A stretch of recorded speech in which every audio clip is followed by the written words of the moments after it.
Bienvenue chers élèves. Cours à distance, deuxième année du baccalauréat, sciences, mathématiques A et B. Année scolaire 2022-2023.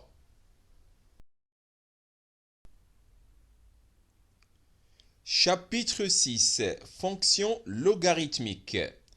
Exercice corrigé, partie 1.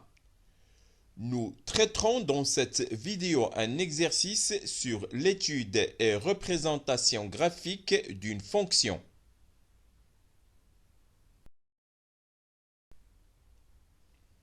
Exercice 1.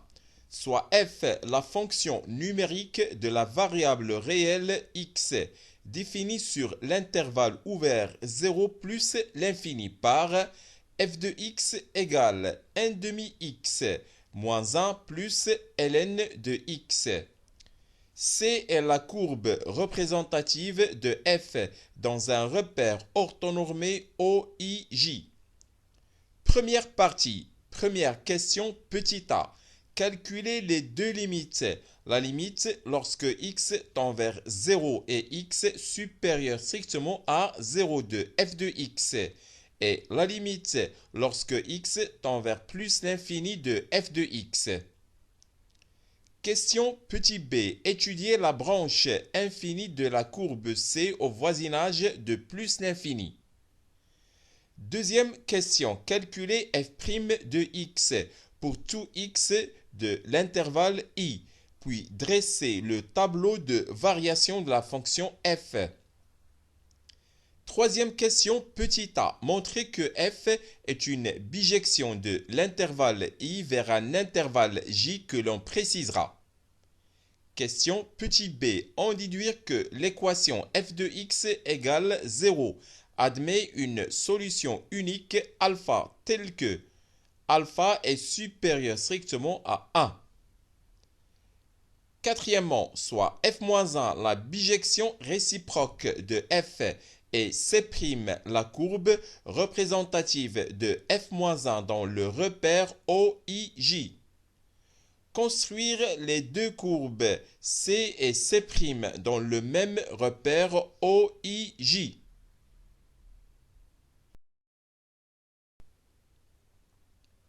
Suite de l'exercice 1. Deuxième partie. Première question petit a. Montrez que pour tout entier naturel non nul n, il existe un réel unique un strictement positif tel que n qui multiplie f de un égale 1. Petit b. Montrez que un est supérieur strictement à alpha pour tout n de l'ensemble n étoiles. Deuxième question. Étudiez la monotonie de la suite un, n supérieur ou égal à 1 et en déduire qu'elle est convergente puis calculer sa limite. Troisième question, petit a. Vérifiez que pour tout n de l'ensemble n étoiles, 1 demi facteur de un moins alpha plus ln de un moins ln de alpha égale 1 sur n. Petit b, montrez que pour tout n de l'ensemble n étoiles, il existe un réel c de l'intervalle ouvert alpha un, tel que n qui multiplie un moins alpha égale 2c sur c plus 2. Petit c, en déduire la limite lorsque n tend vers plus l'infini de n, facteur de un moins alpha. Corrigé de l'exercice. Première partie. Première question petit a. Calculons les deux limites. La limite lorsque x tend vers 0 et x supérieur strictement à 0 de f de x. Et la limite lorsque x tend vers plus l'infini de f de x.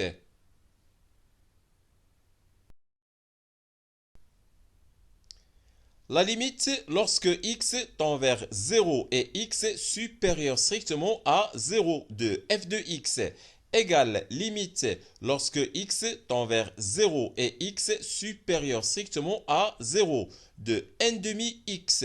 moins 1 plus ln de x. Et cette limite est égale à moins l'infini, car la limite, lorsque x tend vers 0 et x supérieur strictement à 0, de n demi x moins 1 égale moins 1. Et la limite, lorsque x tend vers 0 et x supérieur strictement à 0, de ln de x égale moins l'infini. Maintenant, la limite, lorsque x tend vers plus l'infini de f de x, égale limite, lorsque x tend vers plus l'infini de n demi x, moins 1 plus ln de x. On factorise par x. Donc, c'est la limite lorsque x tend vers plus l'infini de x, facteur de n demi moins 1 sur x plus ln de x sur x. Et cette limite est égale à plus l'infini, car la limite lorsque x tend vers plus l'infini de x égale plus l'infini. Et la limite lorsque x tend vers plus l'infini de n demi moins 1 sur x plus ln de x sur x égale n demi.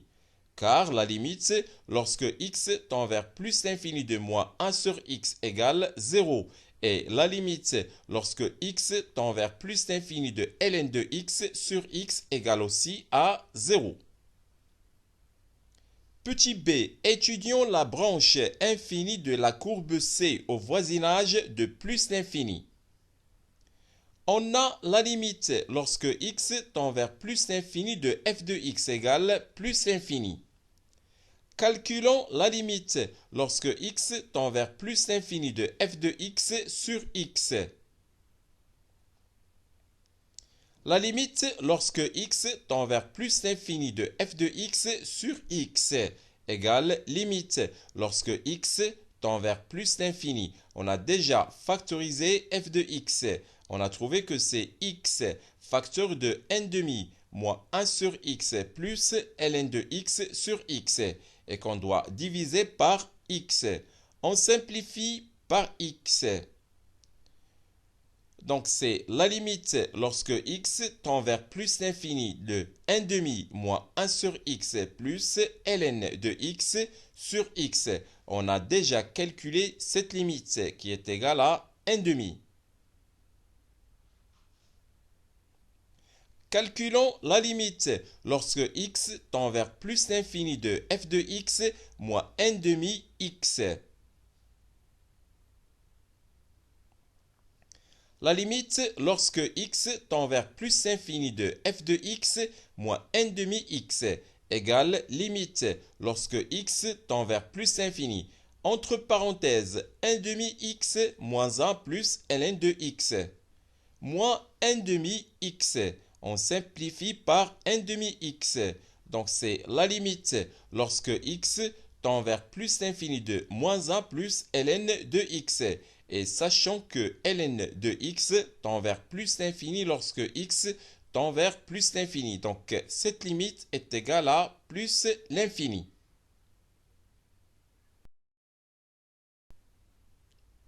Conclusion. On a la limite lorsque x tend vers plus l'infini de f de x égale plus l'infini. La limite lorsque x tend vers plus l'infini de f de x sur x égale n demi. Et la limite lorsque x tend vers plus l'infini de f de x moins n demi x égale plus l'infini. Donc, la courbe C admet une branche parabolique de direction la droite d'équation y égale n demi x au voisinage de plus l'infini. Deuxième question. Calculons f' de x pour tout x de l'intervalle i, puis dressons le tableau de variation de la fonction f. La fonction f est dérivable sur l'intervalle i, qui est l'intervalle ouvert 0 plus l'infini. Et on a, pour tout x de l'intervalle i, f' de x égale n demi plus 1 sur x. On a f' de x est supérieur strictement à 0 pour tout x de l'intervalle i. Donc, la fonction f est strictement croissante sur l'intervalle i. D'où le tableau de variation de f. La fonction f est définie sur l'intervalle ouvert 0 plus l'infini. La fonction dérivée f' de x est supérieure strictement à 0. Donc, la fonction f est strictement croissante sur l'intervalle ouvert 0 plus l'infini. La limite à droite en 0 de f de x égale moins l'infini. Et la limite en plus l'infini de f de x égale plus l'infini. Troisièmement, petit a, montrons que f est une bijection de l'intervalle i vers un intervalle j que l'on précisera.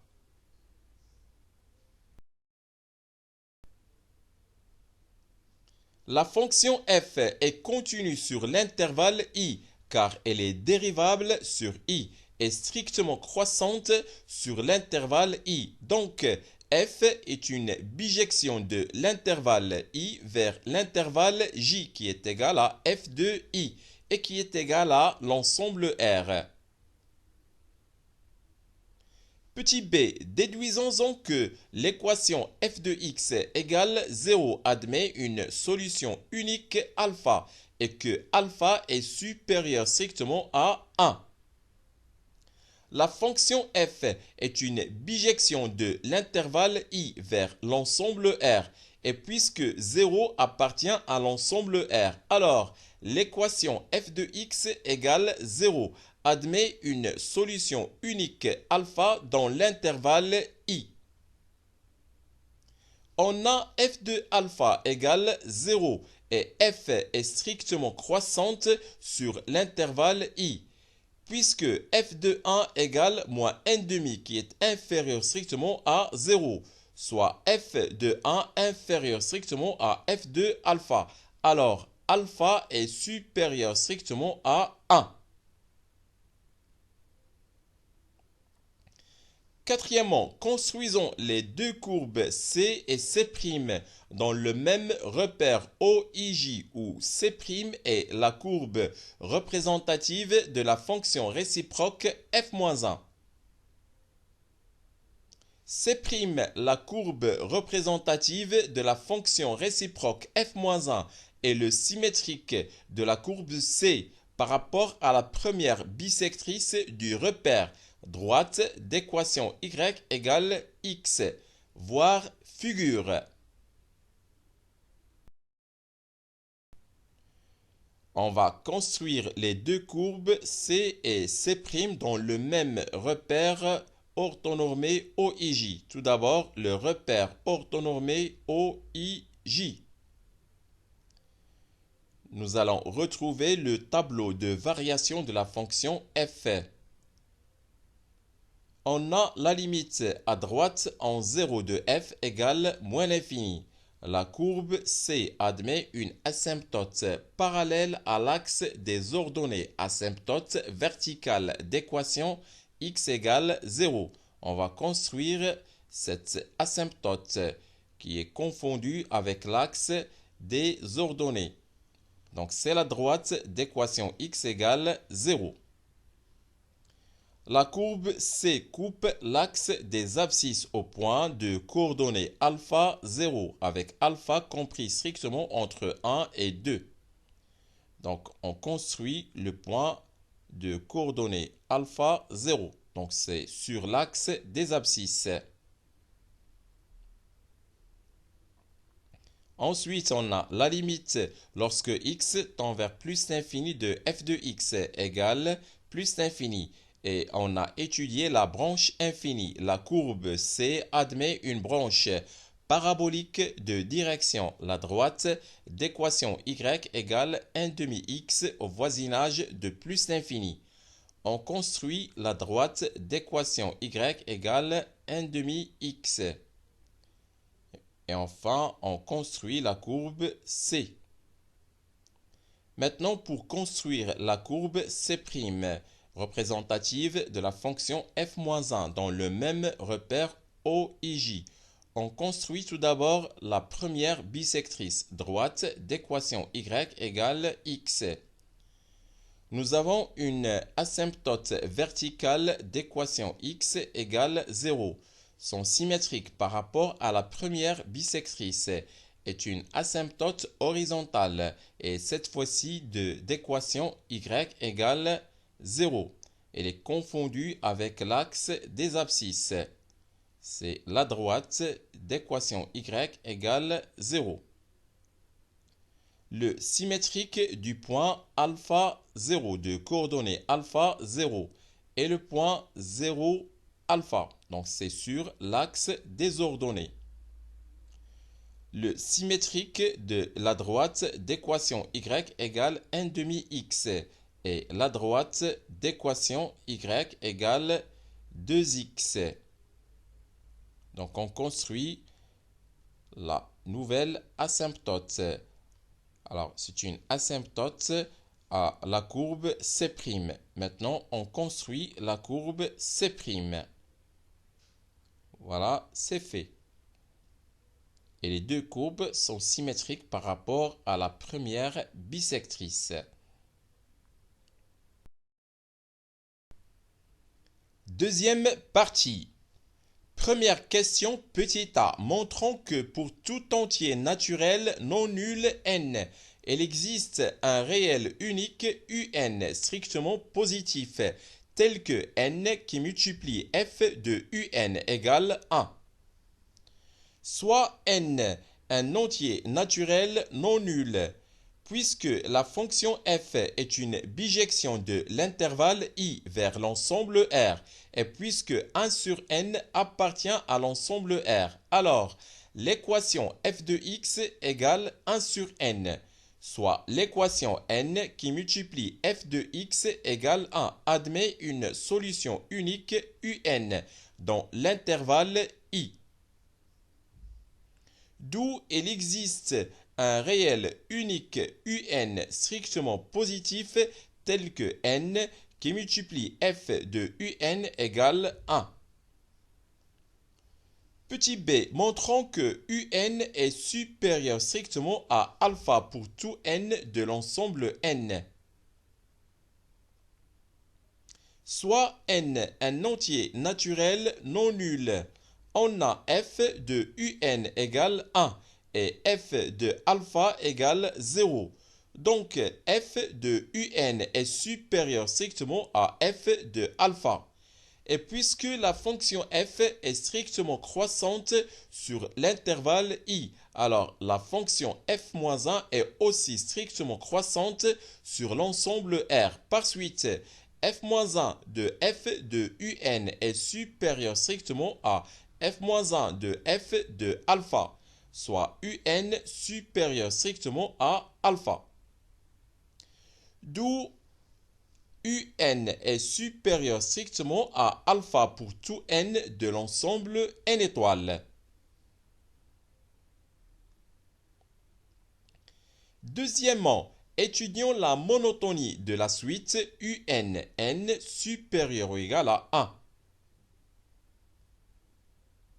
Soit n un entier naturel non nul, on a f de un égale 1 sur n et f de un plus 1 égale 1 sur n plus 1.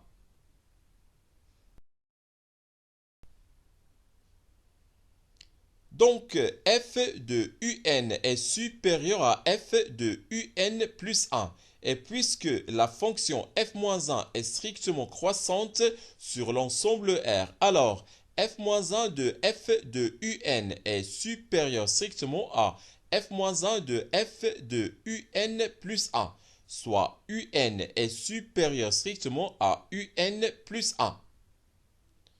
D'où un est supérieur strictement à un plus 1 pour tout n de l'ensemble n étoiles. Par conséquent, la suite un n supérieur ou égal à 1 est décroissante. Déduisons-en que la suite un n supérieur ou égal à 1 est convergente, puis calculons sa limite. UNN supérieur ou égal à 1 est une suite décroissante et minorée par alpha car UN est supérieur strictement à alpha pour tout n de l'ensemble n étoiles. Donc la suite UNN supérieur ou égal à 1 est convergente.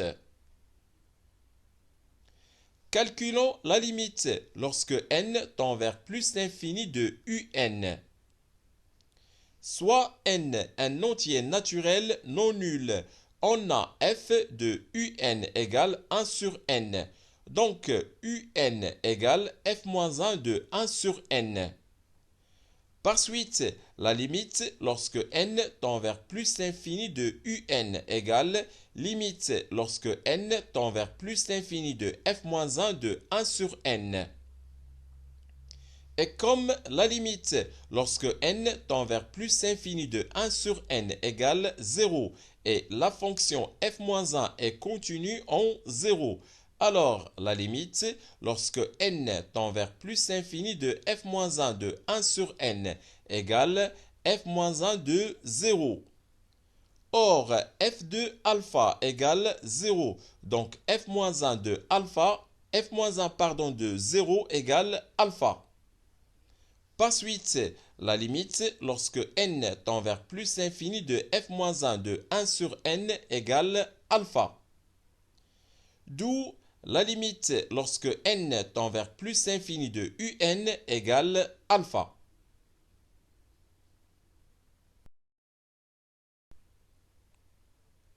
Troisième question, petit a. Vérifions que pour tout n de l'ensemble n étoiles, 1 demi facteur de un moins alpha plus ln de un moins ln de alpha égale 1 sur n.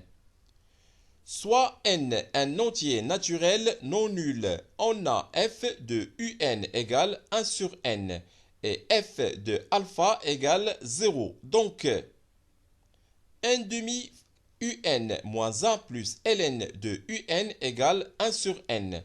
Et n demi alpha moins 1 plus ln de alpha égale 0.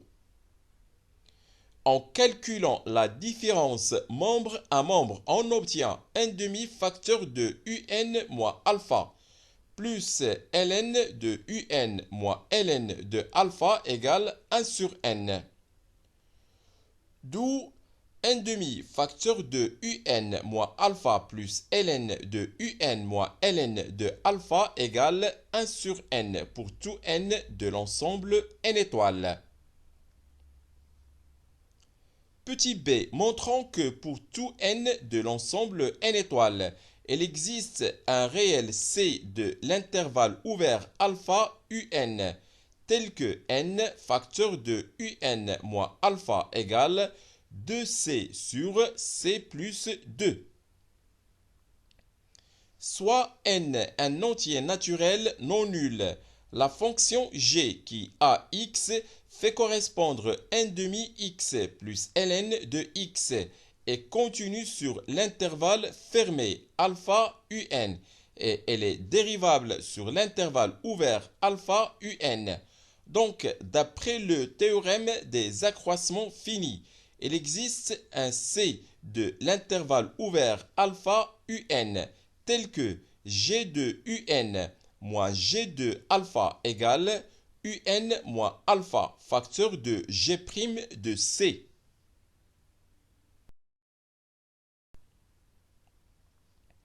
C'est-à-dire que 1 demi un plus ln de un moins 1 demi alpha plus ln de alpha égale un moins alpha facteur de 1 demi plus 1 sur c. Soit 1 demi facteur de un moins alpha plus ln de un moins ln de alpha égale un moins alpha facteur de c plus 2 sur 2c. Or, 1 demi facteur de un moins alpha plus ln de un moins ln de alpha égale 1 demi. Donc, un moins alpha facteur de c plus 2 sur 2c égale 1 sur n. d'où n facteur de un moins alpha égale 2c sur c plus 2. Petit c, déduisons-en la limite lorsque n tend vers plus l'infini de n facteur de un moins alpha. Soit n un entier naturel non nul, on a c est compris strictement entre alpha et un. Et quand n tend vers plus l'infini, alors un tend vers alpha. Par suite, c tend vers alpha. D'où la limite lorsque n tend vers plus l'infini de n facteur de un moins alpha égale limite lorsque c tend vers alpha de 2c sur c plus 2. Et cette limite est égale à 2 alpha sur alpha plus 2. Voilà, c'est fini pour cette première partie d'exercice de ce chapitre. Au revoir.